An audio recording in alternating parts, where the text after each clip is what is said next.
Le Fil, c'est une association qui est basée sur Saint-Mauron et plus particulièrement sur le parc Bellevue ou Félix Piat. Dans les instances de concertation, de participation, on allait peu voir les habitants dans leur lieu de pouvoir. Et leur lieu de pouvoir, en fait, c'est chez eux. Et le but du fil, c'est de travailler sur une petite échelle, d'aller voir les gens. Et c'est ce qu'on a fait par exemple sur le A1. Et ce que ça a donné, c'est un chantier d'autoréhabilitation. Le chantier d'autoréhabilitation, c'est parti du constat des habitants qui disaient que la cage d'escalier, elle était assez sale, dégradée. Il y avait plein d'ordures par terre, c'était sale. Genre au bout d'un moment, ça va 2 minutes. Ils pissent dans les escaliers, dans le sancerre. Je dis non, on ne fait pas vivre comme ça, on est des humains. Ça sentait le pipi, les mamans, genre, ça y est. C'était...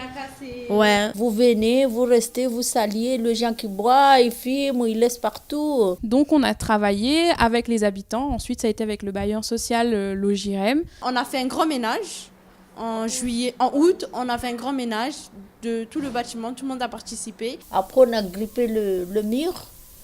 Après, on commence le rendu.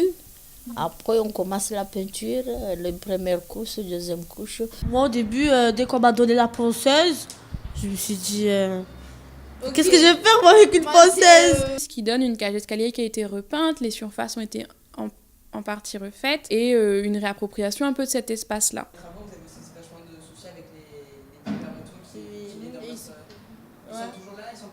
Non, ils étaient partis quand il y avait Quand on a commencé les travaux, il n'y avait plus personne.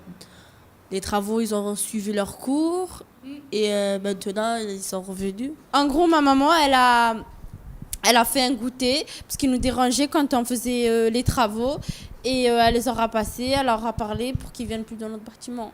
Et ils sont partis et voilà. Pendant 2 ans, ils n'étaient plus là. Je dis s'il vous plaît, vous partir.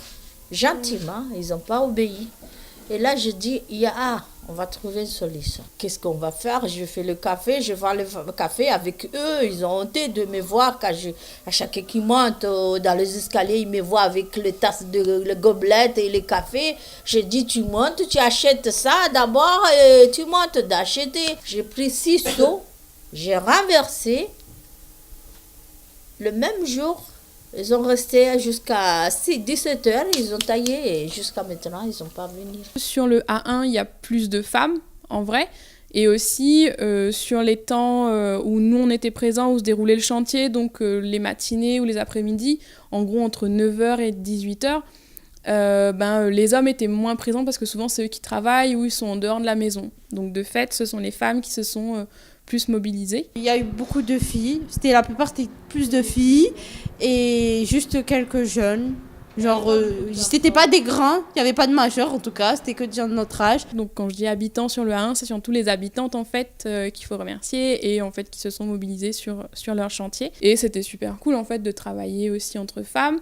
Et il y a la question aussi, l'équipe du fil dont je faisais pas encore partie à l'époque, était constituée que de femmes, donc j'imagine en fait que c'est plus à l'aise, ça crée une ambiance. Même si on est des femmes, on peut y arriver, hein. Ça veut rien dire. Donc on est ensemble les femmes.